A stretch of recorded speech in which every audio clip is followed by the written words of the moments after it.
questions, asking, just really sinking my teeth into any opportunity, Yeah. which just led to more and more comedy. And I'm still trying to like break out. Like it's the Forrest Gump metaphor. Like, it's just getting those braces off. Mm, And it'll be a lifetime thing, but totally. that's the journey. And I believe when we avoid the thing we're meant to overcome, we keep getting shown that same level. And that's what, like, for me, spiritual evolution, it's overcoming that level, learning how to respond to adversity, then learning where the adversity is, like sidestepping it completely, and then like different ways to leapfrog over it. And what might have been the biggest hang up in my life 10 years ago is done by sunrise. And then you get presented with the most delicate pursuit, I think, in my life is trying to unleash my inner child, trying to Mm. overcome the feeling like people care and the feeling of needing to behave.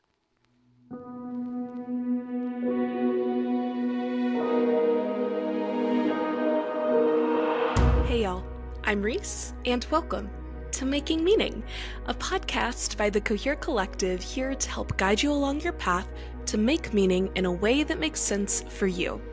I'm your host and the founder of the Cohere Collective, Lillian Reese Brown, and today I am joined by comedian, podcaster, digital content creator, actor, husband, father, and all-around lovely human being, Dave Neal.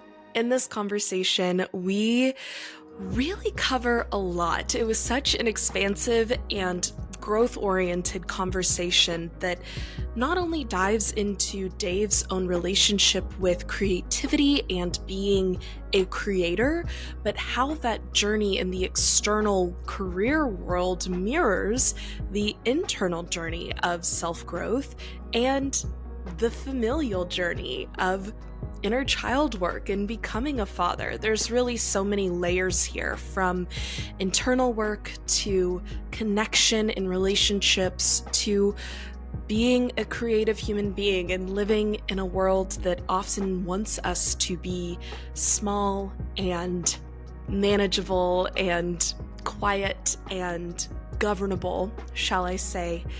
And I think this conversation serves as a really beautiful reminder that your authenticity, your coherence is your superpower. It's your magic, and it is the spark that reminds you of who you are, and that reminds us that we are alive, and that this life that we are living, your authenticity, your coherence, is worth expressing.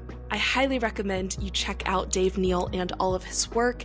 His bi-daily, twice daily is maybe a better way to put that, show called The Rush Hour Podcast will be linked down below. Please go check it out.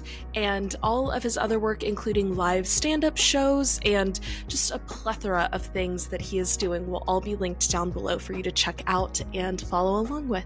Also, please subscribe or follow wherever you may be listening or watching. That truly is the best way to support the Cohere Collective and the Making Meaning podcast. And come follow us at the Cohere Collective wherever you have social media. It's the best place to stay up to date on all things making meaning, Cohere, and learn a little bit more about me and what coherence really means, and get updates on all of the other stuff we're doing too. Okay, that is all I have for you. So as always, let's take a deep breath.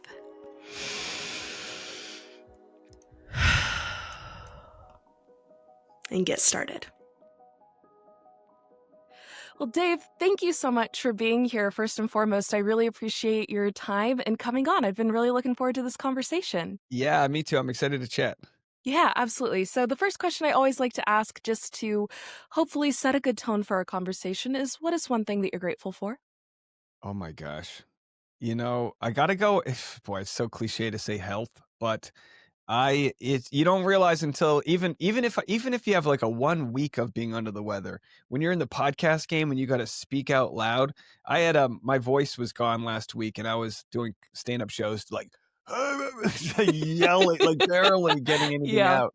So it's you don't realize till it's gone. I'm getting a little older, trying to keep that health in order now that I have a child. Trying to go, oh boy, I'm going to be an old dad. I might as well have my joints working.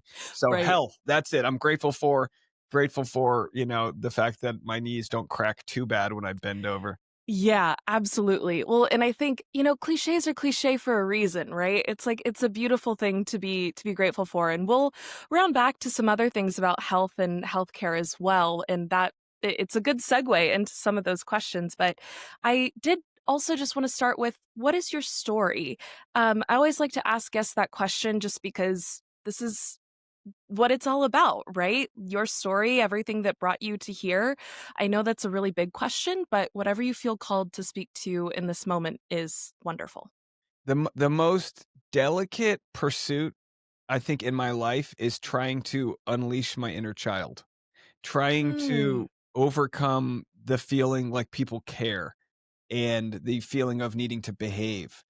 And I think that was a product of growing up single mom, the old New England Irish Catholic upbringing. sure. Absolutely nothing my mom ever did was meant to keep me from expressing myself. It was just that's how society is. You Right. get to a certain age and it's like, quit goofing around. I'm 40 years old. I want to find new ways to goof around. So that's kind of everything I'm trying to focus on doing is is finding ways to dance and not feel dumb in the process.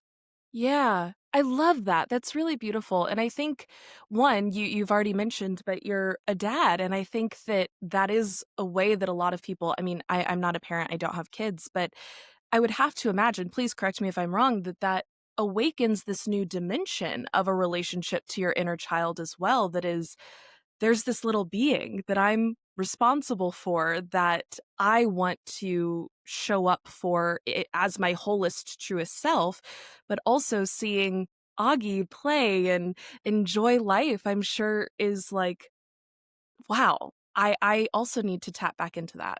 He just got good at walking. He's 18 months and he takes these short steps and he runs to me. And then I started taking short steps on my own to run to him. And then he started mimicking me and doing shorter steps. And so we have this game we play where we make eye contact and we just start running at each other with these tiny little steps. And it gets to a point where we just start just like kind of like doing the running man. And you can't like, look, I loved my life before I had a baby. I'm not one of those like, you gotta do it. I'm glad we brought a life into this world when we had all of the resources to like really focus on being great parents. And one thing I see, and by the way, anyone who has a child that's over the age of 18 months will tell me I have no idea what I'm talking about because parents have this like parent measuring contest that they do where they Yeah, wait till they're 5, wait till, and it's like, okay, fine. Well, I'll get there. Okay. So just let me enjoy this amazing bliss that I have. yeah. And it's it's like I'm my job, what I feel like my job as a dad and as a parent is I'm not like we brought this soul into our world. He chose us is our belief. Like his spirit chose us. And I'm sure he's a little pissed because we lived in California when he chose us, and then we moved to the terrible weather of middle America here. He's like, I chose you when you lived in the near Venice Beach. Right. But our job, our job is to bring this beautiful boy into this world and introduce him to the challenges of the world. And I think what's going to be tough is I'm trying to live my life now, reaping the rewards of overcoming those challenges. Mm, And I'm going to have to make sure that I don't buy his access to overcoming them. And I think that's what's going to be tough is realizing like, I'll help you get up, but I'm going to need you to try to get up before yeah, and whatever that looks like. And I think a lot of people want to protect their kids from that adversity, but I do believe the number one key to success in life is grit, perseverance, hard work, whatever you want to call it. Far more than any intelligence or IQ level. It's passion, yeah. and it doesn't matter if he wants to be a passion in art or whatever. It's I want him to really get exposed to that feeling that we have inside that makes you feel alive, and then Mm. give him whatever resources I can to help him use those tools to achieve that. That's so powerful, and honestly, it really reminds me a lot of, how my parents raised me growing up, and a few years ago, I read this book by Angela Duckworth, it's called Grit, and it really was kind of a paradigm shift for me in thinking about how we as a society consider hard work, because I think so often it is this like nose to the grindstone, do whatever you have to do to just make it through. But in this book, she really frames it as how can you find joy and levity and play, like you mentioned earlier, in the midst of grinding it out, right? Like, And you'll be such a better version of yourself. I've been yeah, every version. I've had the guy whose light was completely, dimmed or extinguished by my career. I've been that bitter guy on the verge of breakdowns. I had the funniest moment. Oh, it's painful to think of, but I was doing this side gig. You know, I've been in the Screen Actors Guild for 20 years. I didn't really start making money till like 5 years ago. Broke as hell, living with my wife, girlfriend at the time, then my fiance in our 500 square foot studio apartment. of And course. I was doing this side gig where I drive these golf carts around, and I can't. It's like there are these little electric cars, a touristy town, and you work on minimum wage plus tips. And then so when it's bad weather, you don't get any tips, and you just kind of like, yeah, whatever. You're just there, and it gets cold. Like on the west, like Southern California on the coast gets cold. Some of Yeah, the you get that coldest I've breeze ever off the been. water. So cold, and you're not ready for it. It comes in out of nowhere. And I'm from New England. I know, but it comes in, and it's windy. My sister called me, and there was like a whole bunch of people back home, and I'm in like on a bad place. I'm doing like minimum wage gigs with my college degree and all of these other things. And she called me, and one of the kids, there's a lot of like cousins in the background, and they're like, "Who's on the phone?" And then my sister was like, your Uncle David." And then one of the kids was like, "Who?" And then the other one said, "It's the one we don't know." I'm telling you, I nearly, and not their fault. Right. I go, "What is this all for?" I am literally I didn't feel like a loser so much as I didn't see light at the end of my pursuit. I didn't Mm, see, and that was probably very close to the darkest in the night before sunrise came. yeah. Shortly, I mean, I'm not kidding, within months, like, I can tell you the day where I was like, I could feel that vibrational change where a lot of things I had put into place started to, like, you could start to see the seedlings come up. Yeah. And I had faith, but, like, even with faith, at some point you're like, how does my girlfriend even believe in me Yeah, it's the at this period of point? time where, like, you've entered into the dark tunnel and you don't see the light at the end of it yet. So it's pitch black behind you and it's pitch black forward, and all you can do is just faith, keep walking, and, like, one day I know I'm gonna see that light. One day I know I'm gonna see it, and it's like that is the grit that you're talking about, and I And you need the love. doubt. If you don't have the doubt, you don't keep walking. Like, Mm, if you're not doubting, you're like, "Well, I guess I'm fine where I am." There was never any complacency. There's just this thing, anyone who's done art knows you don't get paid. No one gives you a book advance until you approve an author, right? right. Everything you have to do is on your own time. And I was on my lunch break writing scripts and editing things and left and right.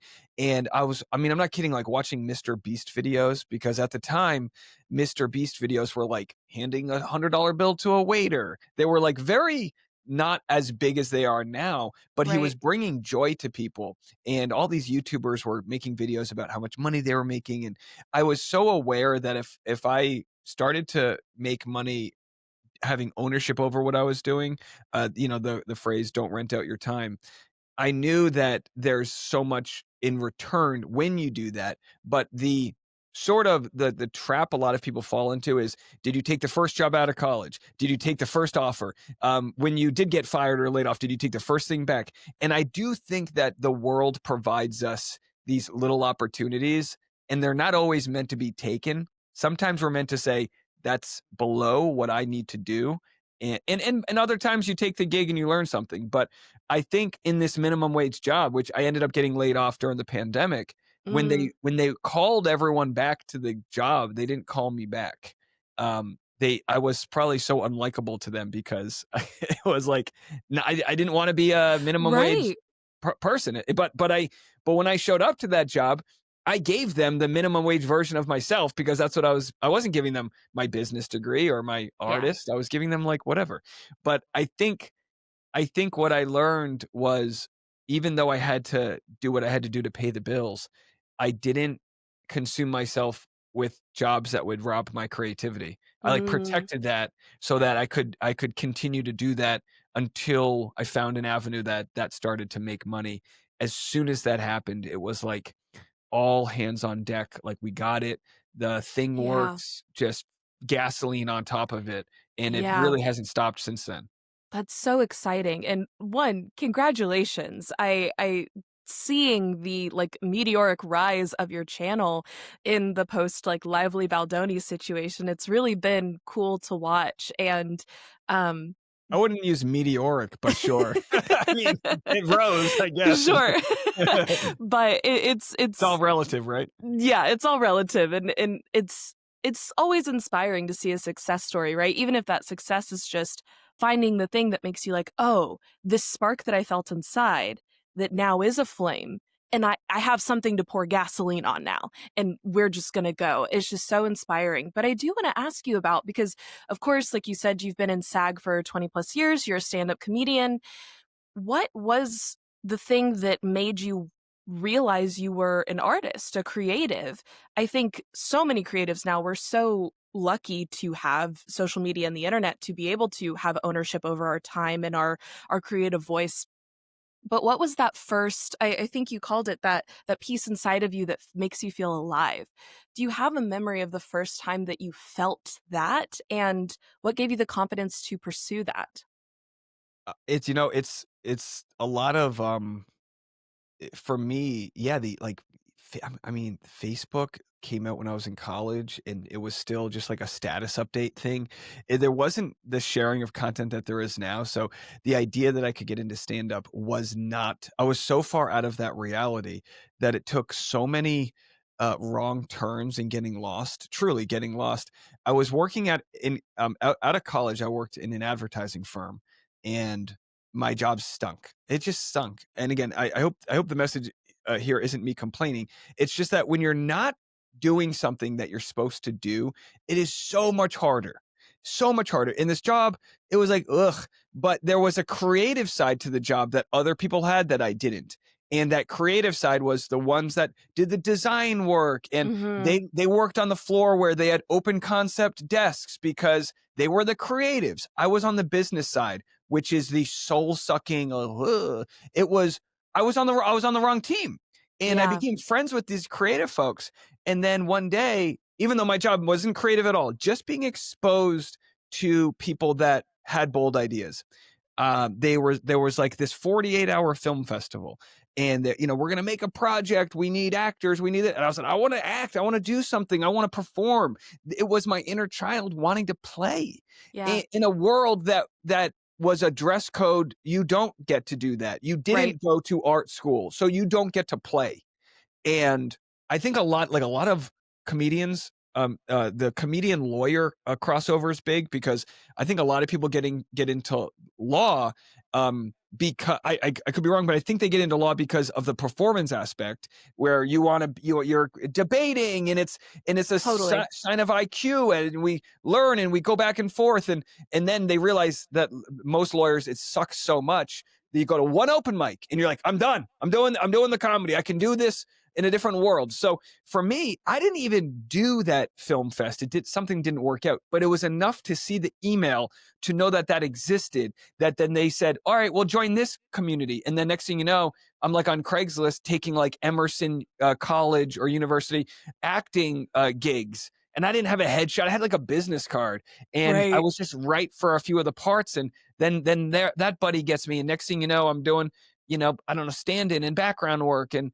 I got cast in this project that became a feature film where I had a whole bunch of scenes in it, and they believed in me when they shouldn't have. Like I didn't have anything, but I was like excited and naive and dumb, and it was enough in that community to branch off, and that turned into moving to New York and taking some improv classes. And I remember the moment we had our first Upright Citizens Brigade class, we had our class show and we're behind the wall and there's 10 people in the audience. They're all friends and we're getting ready to perform in this surreal. I'm in New York City. I'm performing like inner child, just play, play, play. Someone from that class was a comedian. Oh my gosh, you do stand up? Now she's one of my good friends, Katie. And I didn't know she did stand up. And how do you get into that? Questions, asking, just really sinking my teeth into any opportunity, Yeah. which just led to more and more comedy. And then I mean, to write a joke and perform it on stage, I still try to find, like, I still feel stiff and rigid, and I'm still trying to like break out. Like it's the Forrest Gump metaphor, like it's just getting those braces off, and Mm, and that'll be it'll be a lifetime thing, But totally. that's the journey, not Yeah. waiting till I'm on my deathbed to really just like, yeah. My wife's like, we got to take dance lessons for the first dance. Let's go. Now I was a little resistant. I got us last minute dance lessons, but like we were in LA. We were like 2 weeks before we had, to go to our wedding, and we hadn't done a dance lesson, and we ended up getting set up with someone who was on like the Dancing with the Stars like regional tour, Oh, how and fun. but they were like they had studied under Louis Van Amsel, like one of the Dancing with the Stars people, and like so next thing you know, we're like Viennese waltz, and we did double sessions for 2 weeks straight, and it was like, yeah, I love. I get a chance to perform. We got a chance like with my wife, and that was the final pre-wedding test, right? The stress of getting married is so like the wedding industrial complex is just Oh, meant to yeah. rob you, and not everyone makes it through it. And that last phase for us to learn how to not just communicate emotionally, but physically, like physical communication, not stepping on each other's toes, unbelievable. And that's like Yeah. part of the whole racket. Why you take these opportunities, because it's Yeah. like, what world would I not want to do that? Yeah. There's always the lesson in whatever it is. And it, I grew up dancing, and there is something so unique about the physical expression of art and this feeling. And when you do it with someone, especially that you love so deeply, it's like, oh, this is a new level of being in sync. But I did want to ask, I want to go back to when you said all of these friends and like buddies and friend of friends that see your business card, and then you start learning these things and you get the bigger and bigger and bigger role. And you said they believed in me when they shouldn't have because you didn't have anything. And I just want to throw something out there. It's not even a question, but see how it hits you and what you think. I think what you did have is that curiosity, that desire to play, that spark, the thing that you couldn't ignore. And I wonder if that's what people were seeing, that it's like, doesn't matter if he has the right headshot, doesn't matter if he has the right agent, if he has the manager, if he has the SAG eligibility, whatever. There's something here, and that's the type of people that we want to work with, that like-minded people that you want to surround yourself with, right?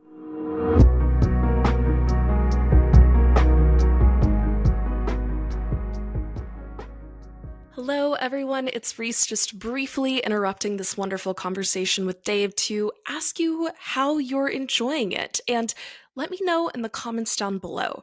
When was the last time that your inner child got to play? I was really reflecting on that in editing this episode, and I was like, it's been a hot minute, and I should probably do something about that. So let me know. When's the last time your inner child has played, and what was it that felt like play to you? Also, I want to remind you to subscribe wherever you may be listening and or watching. Follow the Cohere Collective at the Cohere Collective wherever you have social media, and head to www.thecoherecollective.com to check out all of our other offerings. There you can also learn about working with me one-on-one to find and pursue your purpose.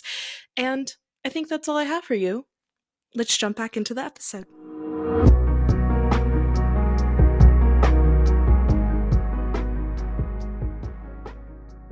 Yeah, totally. And the I think it's Mike Tyson said we all have a plan until we get punched in the face. And like I hadn't failed yet. Sure. I mean, don't get me wrong, I wasn't nailing every audition, but I got like my first few months into that world, I got cast in an ABC pilot. It's still the most professional thing I've ever been cast in. And it didn't make it, but it was still it was a full shoot with a lead actress that as a kid was like the heartthrob. And it was like, I was like, what the hell am I doing here? But it was I there's something to, I didn't have theater training, so I didn't have years of professors telling me how high the brick wall was that you needed to get over. So there Yeah. is like a dumb luck, there is a beginner's luck that comes from not understanding limitation. Once you understand limitation, it holds you back, because the Randy Posh quote, like, the brick wall's not meant to keep you out, it's meant to show you how bad you want something, right? So some of the best things I've gotten in life is just like sliding in the back door. Mm. And it happens all the time. Like, I live in Nashville now, so I left LA, when we started our family and had a baby, just to get a little more space. I get more work in like sketch comedy, more paid stand up, and there's limitations to not being in that big city, but there's a little bit more freedom to be like, I belong here. I've done comedy for a long time, and coming up and spending so many years in LA, and what made it kind of so dark for me is that you're competing against so many people that are also so good. Yeah. There's just like, it's like we're all fighting for limited stage time. I mean, I'm doing open mics with the guy who hosted American Idol season 1 with Ryan Seacrest before they fired him. The guys who won Last Comic Standing. Like, in any other world, at any other time period, they're all headliners doing their own thing, and yet there we are, not so it took a lot of it ebbs and flows, the believing in yourself. Mm-hmm. And what my success on YouTube podcasting has given me the chance, it's given me a little bit of that confidence that knows, like, I'm not in the deep end, I'm still splashing in the water, but I have the ability to do things on my own terms. And Yeah. everything I do now with the podcasting and YouTube, it's like parallel to my goals. It's still, like, there's a lot of ownership to what I do. It's a trillion times better pay, but there's still, like, we're not there, and I have to know that I still have limitations, and I need to, like, overcome those so that I can do the theater gigs, and I can do the gigs that are purely for the inner child. It's not like, well, Yeah. we got to make a video, because it's a lot closer to the goal, but it's not there. Right. But it's taking those steps, like, through the darkness of the cave, right? And it's like you said, that journey is the lifetime journey.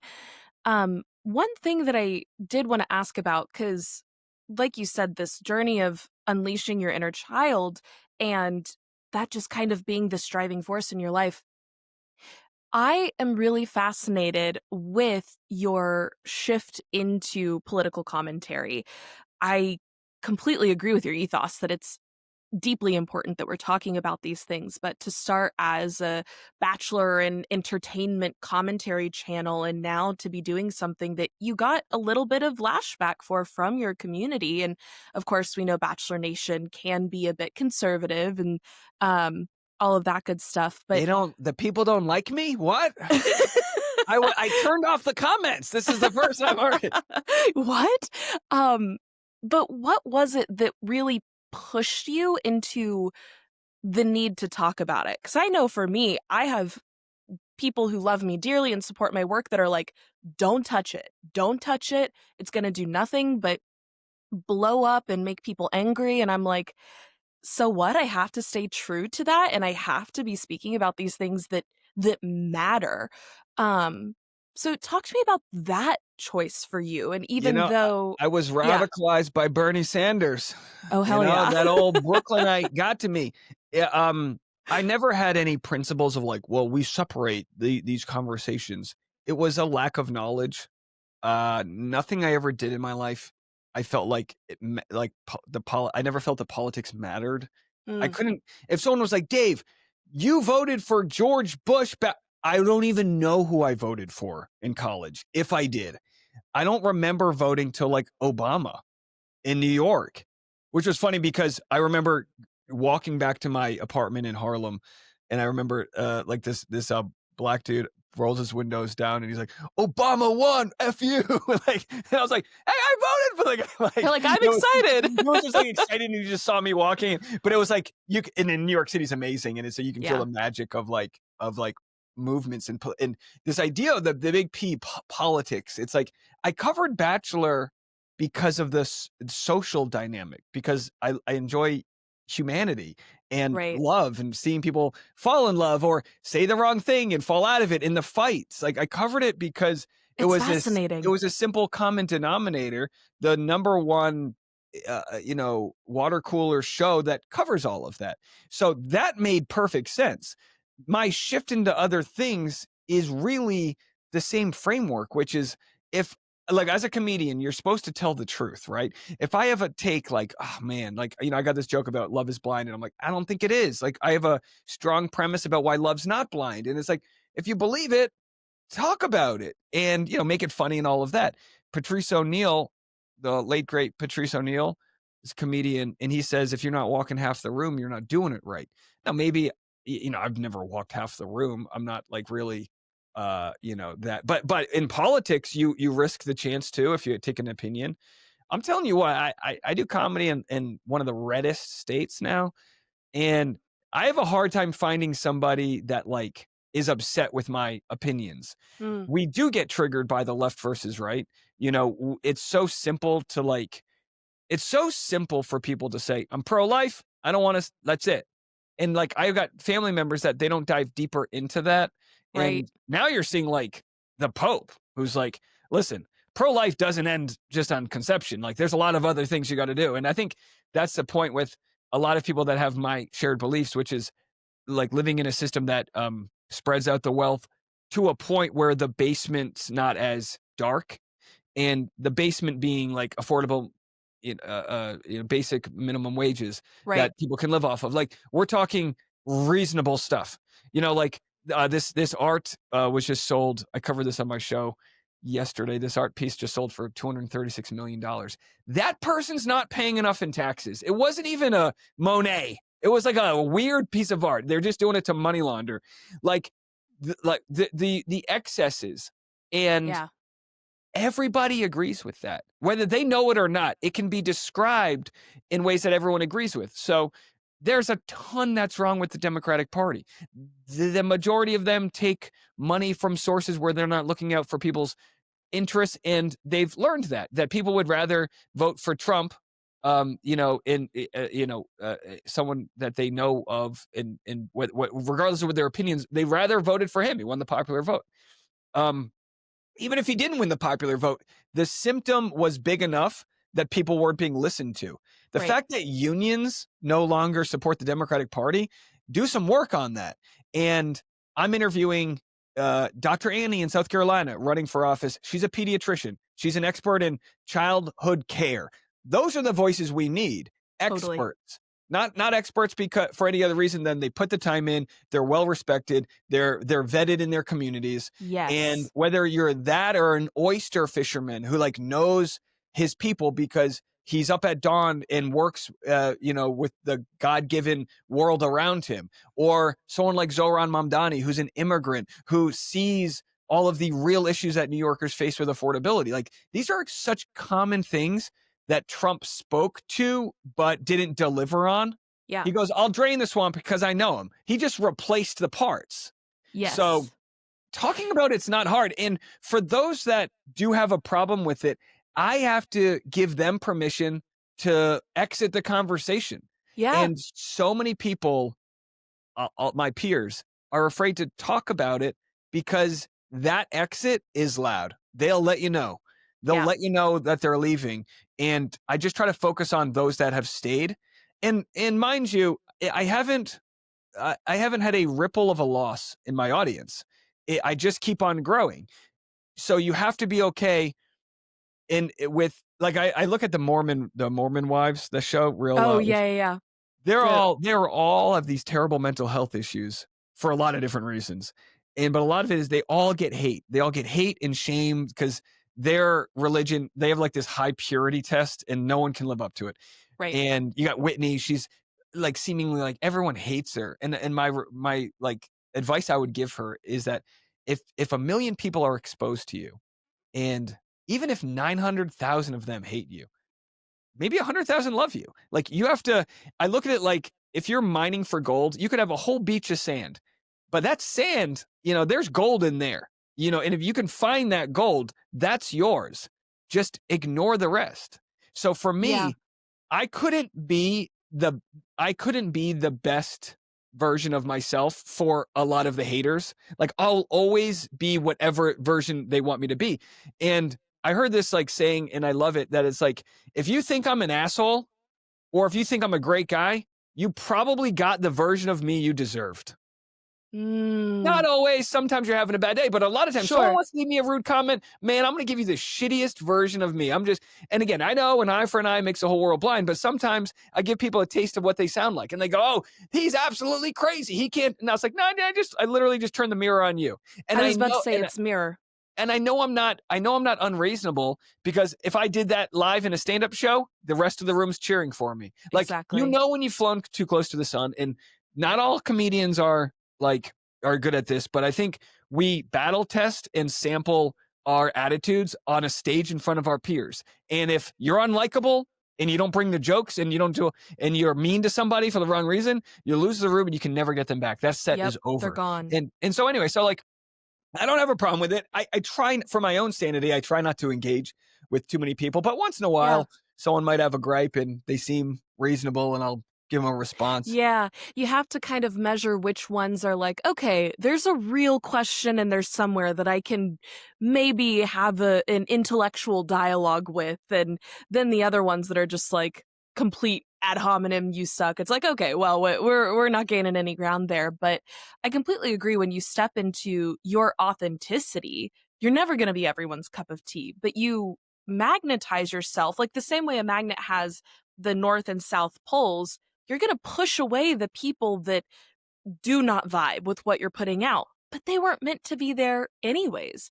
But you are going to attract the people who completely get your frequency, who are on that same page. And like you said, you didn't see a dip. It's just been continued growth, because even though it may push away some people that weren't 100% aligned with whatever you're doing, it's bringing in the people that want to hear what you have to say and that are excited about these conversations you're having. And I adored the interview with Dr. Annie. I had not heard of her, and Oh, now I'm thank you. like, I want to go. I'm following her and like all of that great I stuff. think she And could be our president. I think she could I be our president in 15 Kid years. care is like one of the most brilliant, beautiful ideas. And I actually wrote down a quote that you had because I think it's so powerful. You were talking about how the problem with Democrats has largely been trying to meet Republicans in the middle. And you said, we're starting to see how having strong, bold choices is better than being anti Trump. And I found that so refreshing because, yes, there is a laundry list of things we could talk about to be upset at Trump about, right? Like, I know you're covering the Epstein files and all of that that's going on right It's now like is, being a food critic. Like you're complaining that the food sucks. Make me a dish. Give me something else yeah, to eat. give me The something to be lasagna, like excited the about. lasagna's burnt. It's probably got E. coli, but I'm hungry. I need something, and just give us anything that's edible that's better Yes. than that. And instead they're like, how about burnt bolognese? And it's like the answers are so simple. Yeah. So yeah, so it's like they've done this thing where they can rest on being anti-Trump, and it's like the Yeah. reason he exists and will continue to exist in other iterations is not a good alternative. Right. And like you said, people are hungry for revolution. People are hungry, period. Right? And that is the universal like common denominator. That is the equalizer. Like when people feel unheard and unsafe, they're going to let you know, and being in the pockets of billionaires is not good for anybody. Yes, Um what's funny is I got a lot of people that think, oh, AOC, she's got no chance, and I'm like, you don't understand how if presented in front of the whole Republican Party, she steals a lot of votes. Like you don't yeah. understand that to speak as a populist, the left calls it progressives, and then like you have true progressives like Bernie, who Hmm. really wants to have like aggressively tax the billionaires and it is like tax the ultra wealthy to ways that they used to work. And then you've got the fake populists like Trump, who's like, we're going to drain the swamp, and then they don't actually do it, and everything's like a carve out. And it's like it's not a system that works long term. The people that voted for him, like I have a lot of feeling when Bernie to Trump, and a lot of people don't understand how that works because on the flat line, you can't see how someone could leap from a mid to far left position over to a mid to far right position. And it's because we're not looking at it right. It's three dimensional. And this Yeah. large group of people, they want, safety and the economy and affordability and all these things. And I've been there because I've been in situations where I've had a social safety net, whether it's through unemployment, growing up when my mom had to get on food stamps, during the pandemic when we got paid to kind of sit on our ass for a few months while they figure things out. Like that pot needs to be there and be reliable. We need Yeah. farmers that feel confident if they need to upgrade their barn that they'll be able to. And how many living here in Tennessee, how many people started upgrading their barns and were building things because they had this infrastructure act and then it got taken away from them. There were literally like loans were taken away and and it's like eh, I'm not in this. A lot of people online want to say this is what you voted for. That doesn't get us like if you look at our country as a big family, people will understand they were duped when you stop telling them and let them kind of get out of the quicksand. Yeah. And it's like someone's in the quicksand. You're like, you stepped in that. You deserve this. It's like, Bubba, we all got to get out of this so that we can be a part of a coalition that actually demands, some aid for the middle class, the lower class. Yeah. Well, and it goes back to the basic humanity piece, which is, I think, exactly what you're talking about, and the framework that connects your work with The Bachelor and with politics, that it ultimately is about human beings and this human experience. And if you drill it down to the simplest one-on-one human interaction, no one likes to hear, I told you so. Don't like you back a dog into the corner and they're going to bite you. It's like think about these simple pro-social things that we understand.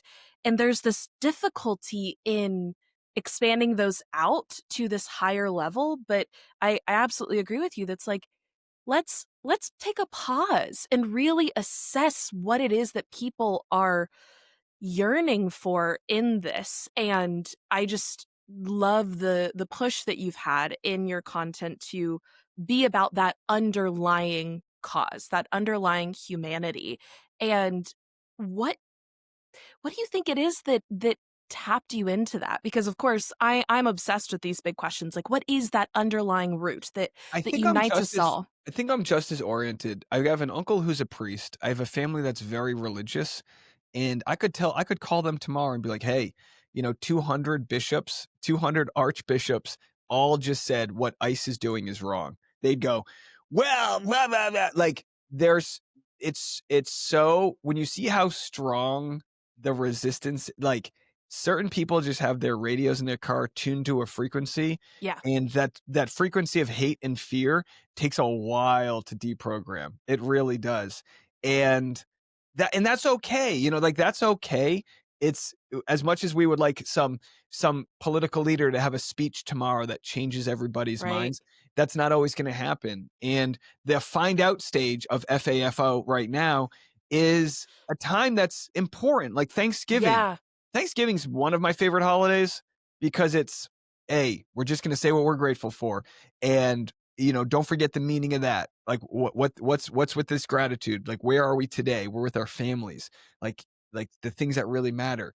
But I hope that a lot of people will have conversations and they'll see that uncle that's, didn't harvest their soybeans this year. They'll see Yeah. so and so, the families that lived in fear for that 1 week they didn't get SNAP benefits, or whatever the case may be. Right. And I think I have faith that with all of that deprogramming comes a country that sees this whole culture war around Doge, getting rid of USAID because we were sending peanut butter to some countries in Africa, for emergency famines.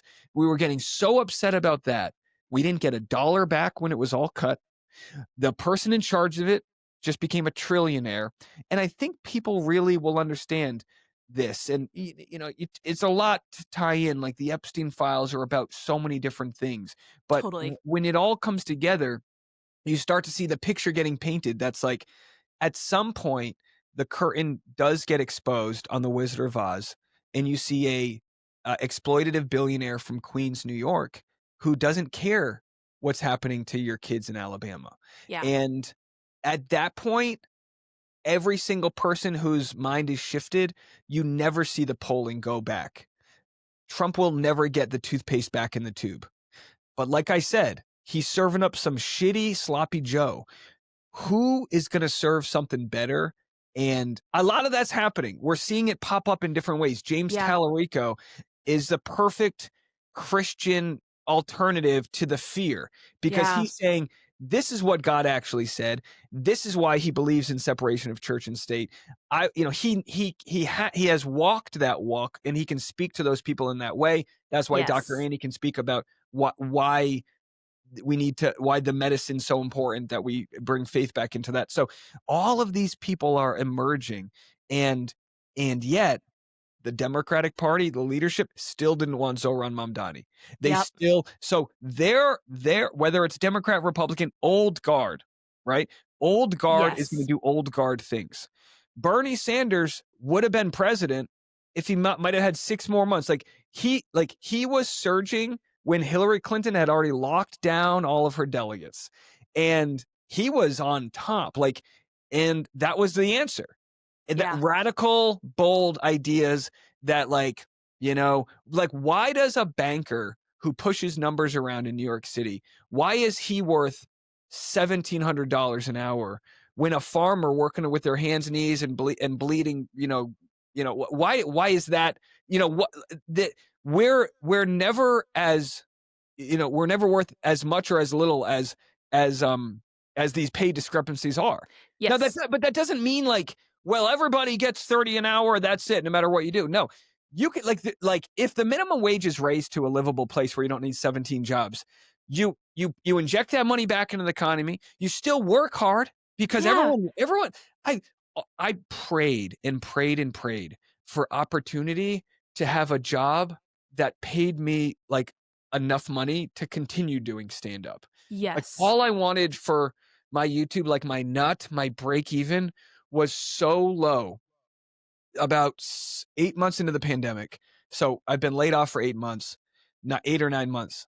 I saw a little blip on YouTube. I was making $3 a day, maybe less. But when I released a video, I'd get $3 the next day. I see this little blip, and then I covered a story, and then it kind of took off, and then it kind of plateaued, and then a day later, YouTube started recommending it again, and I was like, oh. Yeah. We've never done the second plateau. We've gotten through that first door, but not the second one. Yeah. And then when it hits, YouTube's like, hey, boys, bring this one in.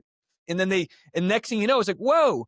And I was in Malibu with my wife, my girlfriend at the time, and I had plans to propose. I think I ended up proposing several months later, actually. So it was all in the works.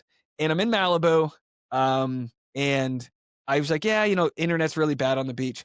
I check my YouTube, it's $3, $4, $5 a day. And the previous day kicked in, and I was like, I got a good bump this day. Let's see where it's at. $81. And I was like, where? I was like, I can live off of that. We are getting, and I spent it all on dumplings that night. I said, honey, we're getting dumplings. And she's I love that. She's heavy-handed with the way she orders food. She's like, give it all to me. And then, she's got the inability to choose what she wants. So there's a lot of, Try it all. tomorrow. She's the girl math, right? Well, that'll be good for later. So I'm like, all right, honey, chill out. And then we're back at what's it called? A Smart and Final. It's like a grocery store in LA, and we're waiting in line. You have to the lines during the pandemic at this place. You had a bouncer to get in, and then the lines wrapped all the way around the produce sector, a big long. So we're in a 15-minute line, and this is a couple days later from that first initial blip, and I check, and it's $450 that day, and I go, honey, and I mean. Memories exist because of the adrenaline rush that you get. That the feeling imprint. I go, honey, we can. This is whoa, and she's like, and she's always been supportive. Oh, great, honey. She's supportive when it's $3 a day. She's like, right. God damn. Like, what? Yeah. And that happened for like 2 or 3 days at that $450 level. And this was like August of 2020. And then it kind of like went away. Like YouTube, something happened and the money kind of went away, but I was like, but it's there. Yeah. The business model is there. And then come Christmas time, some stories broke out that were a little bit different than things I normally cover. Cause at the time I was covering here's what happened on The Bachelor. Now I'm starting to cover here's what happened off the show, like the parasocial relationships. And it was Mhm. Claire Crowley and Dale Moss breaking up. And I was like, honey, I think I gotta make a video right now. And I didn't normally do that. I make one video a week. And so I made this video, and this is like the time between Christmas and New Year's, and that takes off. And I was like, and again, it sounds so dumb, but I was like, well, if that did well, what if I just made another one? I was like, what's the law Yeah. of diminishing returns? And I just started making, and then come January 1st, I was like, let's do this every day. And my January was like $6,600. My February, 20,000. My March, 25,000. It petered off a little bit after that. Sure, But there's it the was peaks and like, valleys. and my biggest concern, not because I was trying to dupe the system, but my biggest concern was, oh, now I won't be able to get unemployment because I was so broke and jobless in the pandemic that I was so focused on making sure that that unemployment check came through, Right. not realizing that on the 21st of every month, starting that day, all the way till now, 5 years later, on the 21st of every month, Google sends me a direct deposit for a lot of money. So Yeah. that was the moment where I had to shift and go, fuck the unemployment. Like, we're done with that. We're Yeah. done. And that was the last time I ever needed it. And now my wife, who was the breadwinner, she was the one who was making more. Now she's at home raising a family, and it's like the family business. And it's all because I attacked when I saw like it starting to work. Yeah.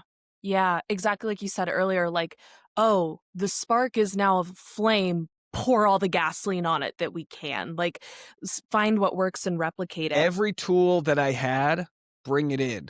Yeah. Um, and the re and I had bought this cord. I still have it. It's attached to something here. It was $104.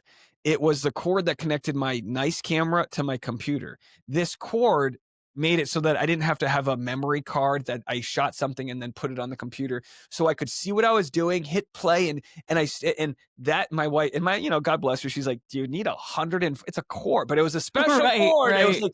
like, there was no cheaper version of it at the time. I was like, I think I got to get it. And then that it became, well, I got to get the $800 mixer. And I started investing in things because I could. And this is kind of like why when I talk about, having an infrastructure that helps people, new businesses, tax write-offs when you're starting, oh, I can write this off. I got to get that and this and that. And it just, all the tools were there to help me now that I knew how to use the tools. Like, it's like Yeah. the whole band was there. I had all the instruments. I just didn't know that does that. And then next thing you know, I got Yeah. all 17 monitors and lights and neons and it all in one. Like, I just bought this teleprompter. It's this big, it's this, it's a couple $100, but I'm getting these ad reads. And I really felt like by reading the ads off to the side and not directly to camera, it was just like Mm. not giving that connection that I normally Yeah. have. And that immediately pays off because I'm now really being more authentic. So Yeah. it's just when you do all the right things, even though you don't even know what the recipe is, the dish you're making it's gonna work out. It's We just don't know compounding. what all the ingredients are because we're all unique. Yeah. Yeah. Well, and I want to go back to what you said about really praying for this. And like, this is what you're working towards. And as soon as you see it, it's like, yeah, jump on it. But, you also mentioned having a lot of religious people in your family that's their livelihoods. Um, and at the beginning, you said that you believe, your son chose you and your wife. I want to hear more about the spiritual aspect of all of this too. Dreaming and wishing, but also believing in this grander plan, perhaps. How would you describe what's really going on here? And how do you think that fed into this journey that you're on now? I believe that we are meant to challenge ourselves. Like, I believe our souls come to this human existence to overcome. And I believe when we avoid the thing we're meant to overcome, we keep getting shown that same level. Yeah. And it's shown in different ways. It's Groundhog's Day. And that level can last a week or 10 years or your lifetime. And that's what, like, for me, spiritual evolution, it's overcoming that level, learning how to respond to adversity, then learning where the adversity is, like sidestepping it completely, and then like different ways to leapfrog over it. And what might have been the biggest hang up in my life 10 years ago is done by sunrise. And then you get presented with the new. And this is why when people like really make it, they always go like, money's not everything. And it's like when you're broke, you're like, yeah, shut the hell up. Yeah. And there's truths to both sides where money provides you time and opportunity, but Exactly. so many people that hit the lottery, and I argue with my wife over this. She's like, I'm perfectly fine if we win 700 million. I'm like, let me tell you something. If I win $700 million, I'm waking up with 700 million in my bank account, and I'm wondering what the hell I need to do to make my life happen. Like, I don't. That's not how. Like, there's a curse that people receive when they're provided everything, whether by their parents or whatever. There's a curse. And I think the world needs to be hard enough that you get the value when you overcome something, but Mm. not so hard that you don't even get off your starting blocks. Yeah. And so for me, spiritually, I think my mom was really spiritual. She used to say stuff like, before a baseball game, she'd be like, "You need to visualize getting a hit."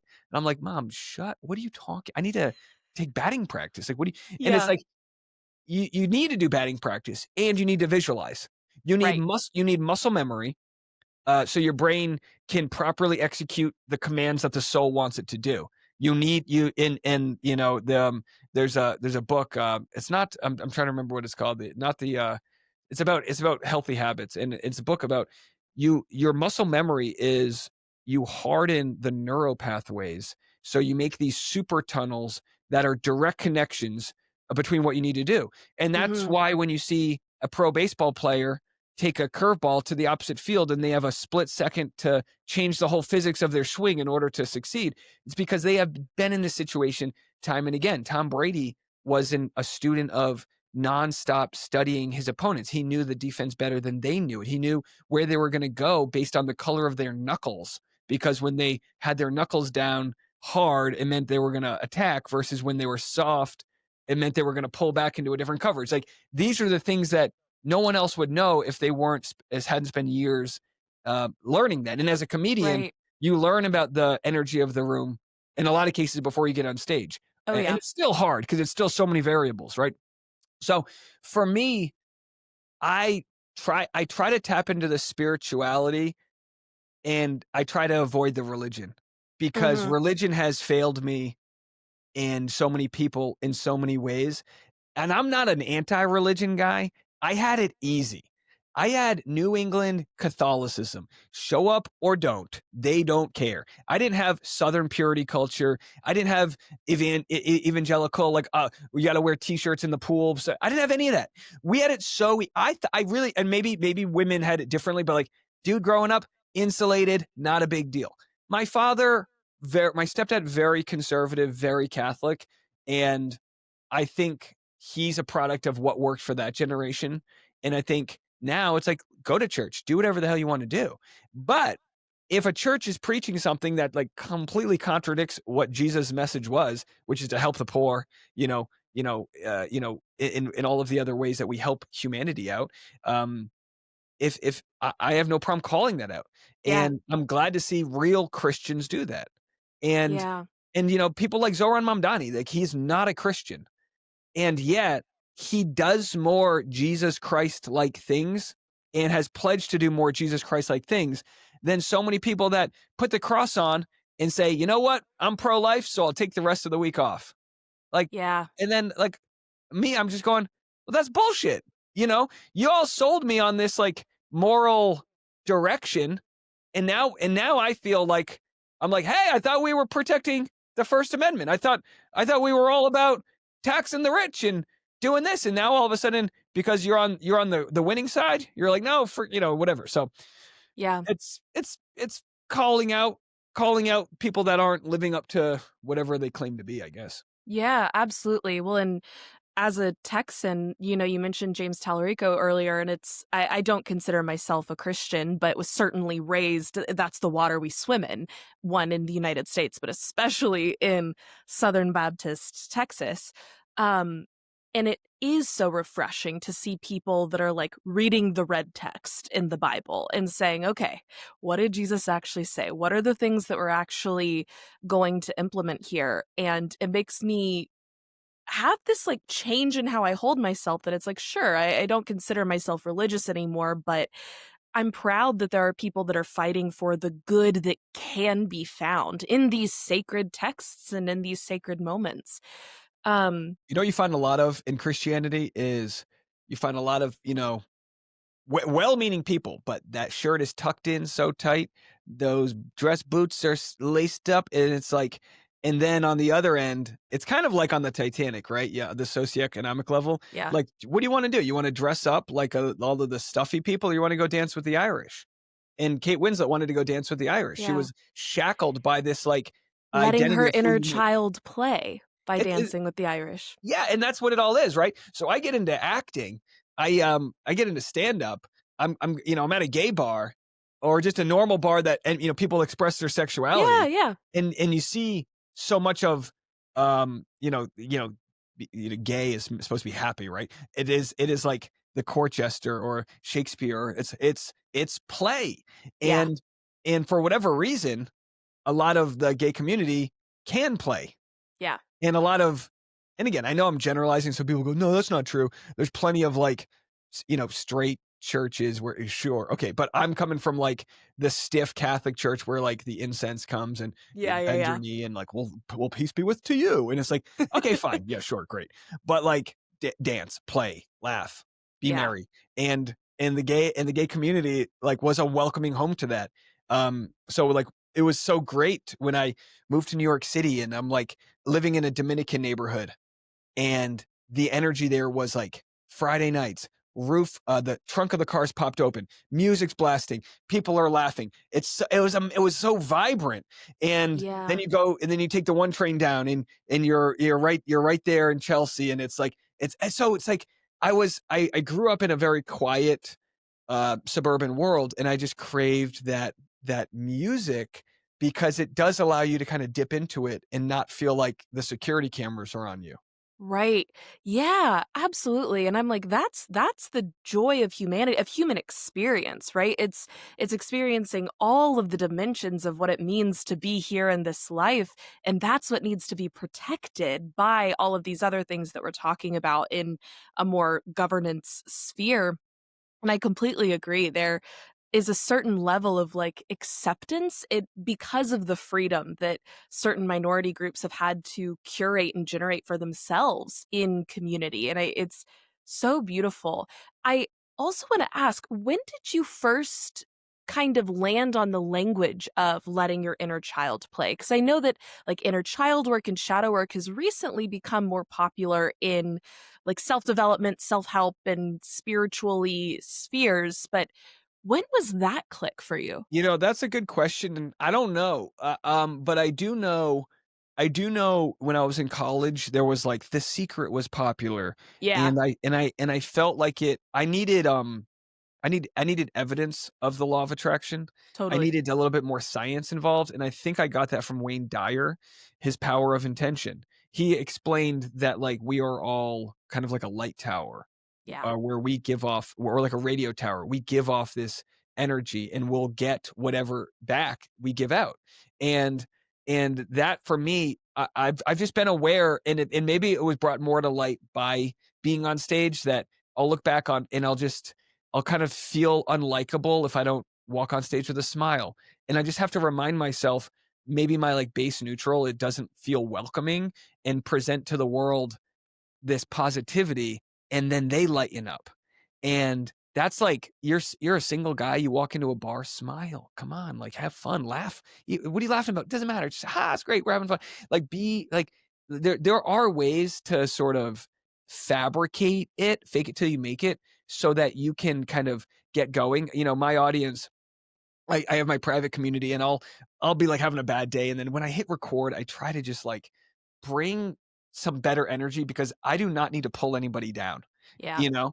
And and it doesn't mean it's toxic positivity, we all have rough days, but, like, Sure. there is it's not like there's a limited amount of, like, abundance in our soul. You can just choose to see situations, in a better light, and and every day is a challenge because we can be the worst version of ourselves or the best, and and really taking a moment to, like, harvest that and warm up that internal temperature really can help expand that. So, inner child, I think I probably heard that term and I was probably like, "Yeah, like, that's a good way to physically think of I can see my childhood photo and trust me, there are so many moments with having my own son that I think of how much trauma I had not having a dad.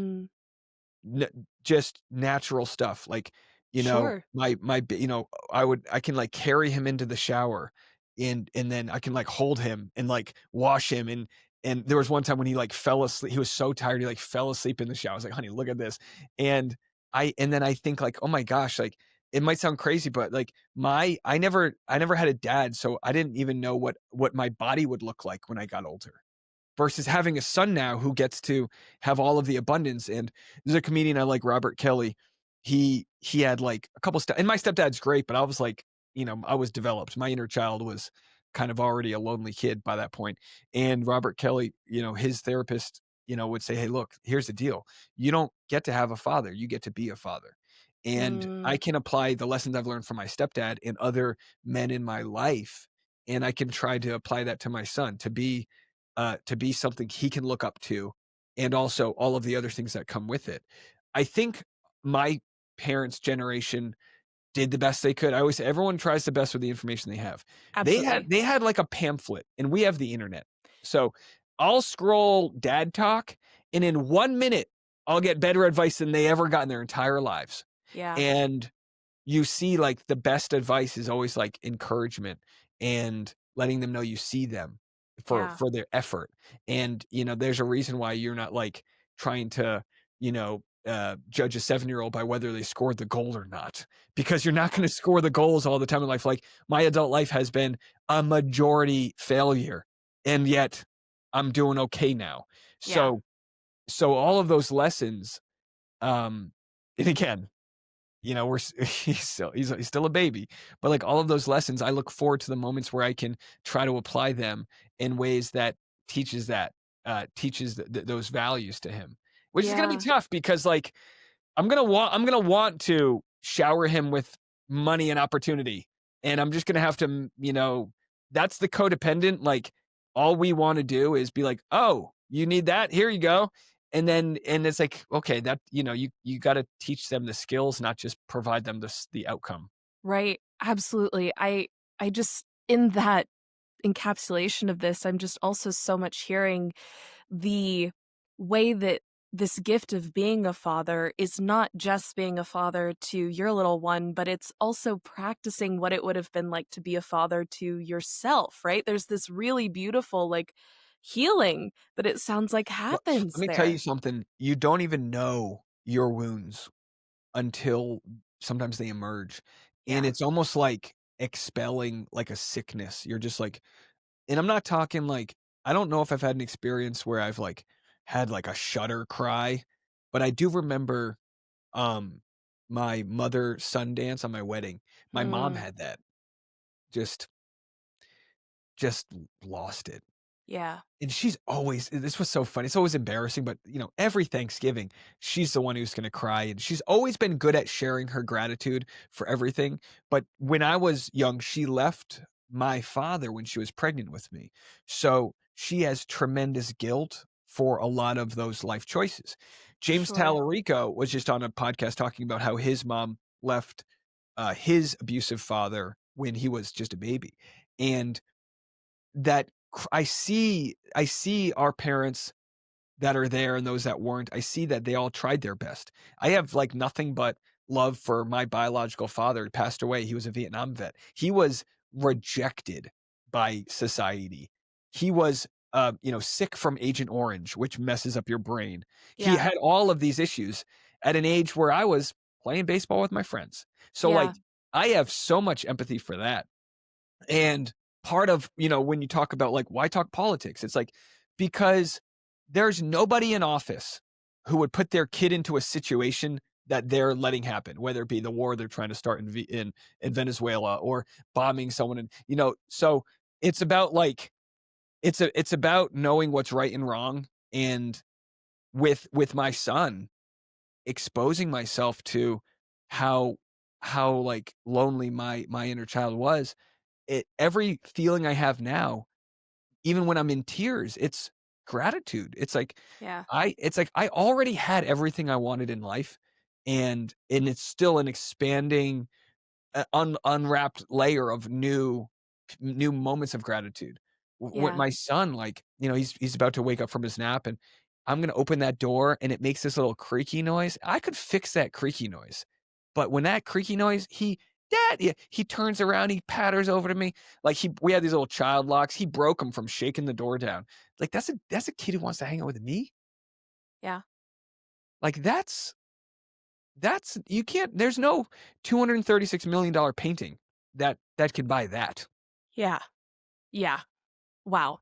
Thank you for sharing that. That really is just, again, it taps back into that underlying humanity. And it's like, isn't that feeling, whatever that looks like for anyone, what we're all wanting? And being able to cultivate that is just so special. I do want to be respectful of your time, so we'll go into my ending two questions. Firstly, for everyone that's listening and watching, please go support Dave and the Rush Hour podcast. Links to check out his work, the podcast, his stand-up, all of the important stuff, social media channels will be in the description box down below wherever you may be listening or watching. So please, please go support Dave. Is there anything else that you would like to specifically promote? And in light of our conversation, is there anything we missed that we didn't talk about that you're like, I really want to throw this out there too? Well, I'll just say this, like, it's always easy to hear a story from someone when they found their light. But I just gotta remind people, it's like it's fresh in the rearview mirror. Like, Mm, you keep digging, keep pulling, like, in whatever direction feels good in your heart. Like, just keep saying yes to opportunities and asking questions and going to places where the experts are that do the thing that you have any curiosity about. I mean, I do this, I don't even promote it, but I do this private YouTube membership where I just, like, audit people's YouTube channels and respond to questions, and it's totally not worth my time. Like, it's not, but I always feel good after, because I'm like, man, we got, like, a vegan chef, we got, like, a lady who's doing sing-alongs like Miss Rachel, and we got people that want to do all these different things, and I'm like, man, how cool is it that we all live in a world where we can pick up our phone and connect in that type of way? yeah. That's the beauty of the internet, is it's like it'll be your biggest enemy, or it'll lead you to the biggest success. And I think when you tune the frequency and, like, really harden, like, your boundaries, you'll go in the right direction. You just have to, like, everything else will sort of disappear. That's why, like, now it's like, yeah, I don't get the alerts when, like, if I think I said something that will get unnecessary hate, I don't need to hear from people, Yeah. because, like, I've thought about it, and it doesn't mean it doesn't mean I'm in an echo chamber. It just means, even when you try not to hear anything, like, you're still gonna shit's still gonna get through. So, Yeah. like, you see a lot of people dealing with so much pain, and it's all because they can't put that phone down. And the key is, find out how to use it as a tool, and find out how to regulate that so that it doesn't take away the dopamine and the happiness. Yeah. Absolutely. I think that's such a beautiful note to end on. But I do have one final question to hopefully put a bow or a button on this beautifully expansive conversation. What is one word to describe how you are feeling right now? Oh, man, that's not fair. Um Well, let me work my way to the word. Absolutely, please. I feel happy, content, gratitude. I feel all those things. I also feel like a burning desire, and to achieve more like a I feel like my window of opportunity is there, and I'm just finding new ways to attack it. so that the second half of my life can be like in a teacher dad role. So I don't know how to, in one word, that's I mean, happy, super simple. Just I'm happy. Yeah, I love it. Dave, thank you so much again for being here, for sharing your story with us. It really has been such a privilege. Yeah, I appreciated talking to you today. Yeah, absolutely. Thank you so much. Thank you all so very much for being here. And of course, a huge thank you to Dave for his time, energy, vulnerability, and openness during this conversation. It's rare that I start a conversation and someone is just so willing so immediately to go there. Oftentimes there's like a little warm-up phase and we need to break the ice and kind of get comfortable. I don't often have deep friendships with everyone that I'm interviewing or talking to, and Dave was just so ready to jump into the meat of it, which of course, as if you're a listener, you'll know is my favorite stuff to talk about. But it's just so rewarding to be able to spend time with another human being who wants to dig into, exactly like we talked about in this episode, that thread of humanity, of the human experience that exists underneath and in between and around and through all of the different things that we experience, and just spend some time sitting there, dwelling in that, the stuffness, the itness, the humanness of this life, of this experience. So again, a huge thank you to Dave. And I will also reiterate, please head to the description box down below, wherever you may be listening or watching, to learn all about Dave, all of his work, where you can find him doing stand-up and where you can listen to him twice daily on your rush hour drives to and from work or wherever you may be heading, to stay up to date on all things pop culture, news, politics, and fun stuff too. Again, if you enjoyed this episode, please consider subscribing to Making Meaning wherever you're listening or watching, subscribing to the Cohere Collective here on YouTube, giving this video a like, and leaving me a comment down below letting me know, when was the last time you let your inner child play? Or you felt your inner child playing, or that your inner child was begging to be set free and allowed to play? Because sometimes I think we feel that call, but we shut it down for a variety of reasons. But sometimes we get in our own ways too. Also, you can follow us at the Cohere Collective wherever you have social media. It's the best place to stay up to date on all things Cohere, as well as learn more about me, what coherence is, and what the mission of the Cohere Collective is, what it is that I'm doing here, talking about meaning, the human experience, purpose, and coherence. We also just released our new weekly newsletter called The Muse-letter that will bring you weekly insights for cultivating coherence, and you can find that over at our website, www.thecoherecollective.com. Over there, you can also learn about the coherent design process, which is where you work one-on-one with me to find and pursue your purpose. This is some of the most rewarding work that I get to do through my job, which is crazy even to I still am floored by using that language to talk about this. So if you're interested in that, I definitely recommend heading on over to our website. And if you have questions, comments, concerns, anything at all, definitely leave it in the comments down below. Head on over to social media. DMs are always open, and I'm ready to have a conversation with you. A huge thank you to Nicole O. Stryker for making Meaning's art and podcast cover. You can find her on Instagram at Nicole O. Creates and Nicole O. Designs, both linked down below. And a huge thank you to Tristan Morgan, the creator of Making Meaning's podcast music. And you can find him on Instagram at Tristan Morgan, linked down below as well. Right now, I am feeling...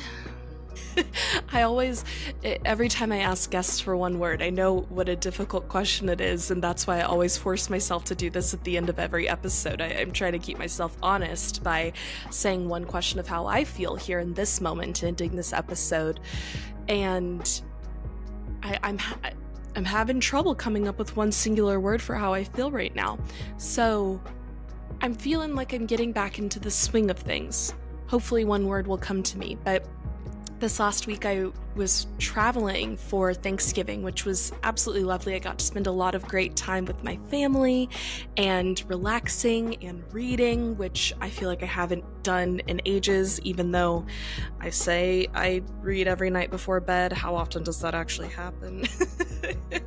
And now being back in the swing, of course, it takes a little bit of time to get back into the routine. And it's interesting after a break. You know, I scheduled out a lot of content to be going out while I was gone, but I wasn't really on social media like at all. And I came back to some negative comments, which is always an interesting experience. When I first started getting negative comments, it was hard at first, and I think any content creator will tell you about what that feels like. And I think even in this episode, Dave says it's kind of like a trial by fire, where you need to burn away the part of yourself that cares about what other people think. And I think after taking this break and coming back, I'm still feeling that getting back into the swing of it, but also hopefully, and I'm kind of resolved to have this next thing that I say be true, really let that last piece of that die for me. And that sounds kind of dramatic, but truly, like, burning off this last bit of myself that cares so much about what other people think and other people's responses, and just settling into creating what I'm passionate about and talking about the things that matter to me, because I think that is ultimately what matters to most of us, right? It's purpose. It's the human experience. It's why the hell are we here?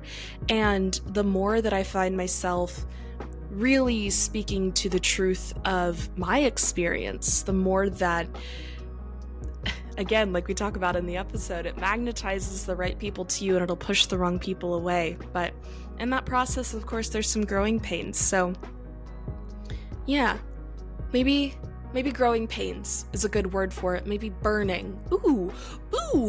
Maybe like phoenix is the word I'm going to use, which is such a like ephemeral and esoteric word to use that's like not actually a feeling word. But I think that's the word I'm going to use, because I still feel like maybe I'm burning a little bit. But we all know what happens after the phoenix is burned up. It rises from the ashes gloriously, which also makes me think of one of my favorite poems by Sylvia Plath, Lady Lazarus. Highly recommend you read it if you have not already. It's a pretty quick read, but there's a lot there to unpack. So I'll link it down below if you're interested. And I believe that's all I have for you. If you've made it all the way here to the very end of the outro, thank you again so very much for being here. And to everyone that listened, that came along for this ride, thank you so much for being my favorite part of making meaning and of the Cohere Collective. And as always, I hope you feel like you are living more coherently. Until next time, love.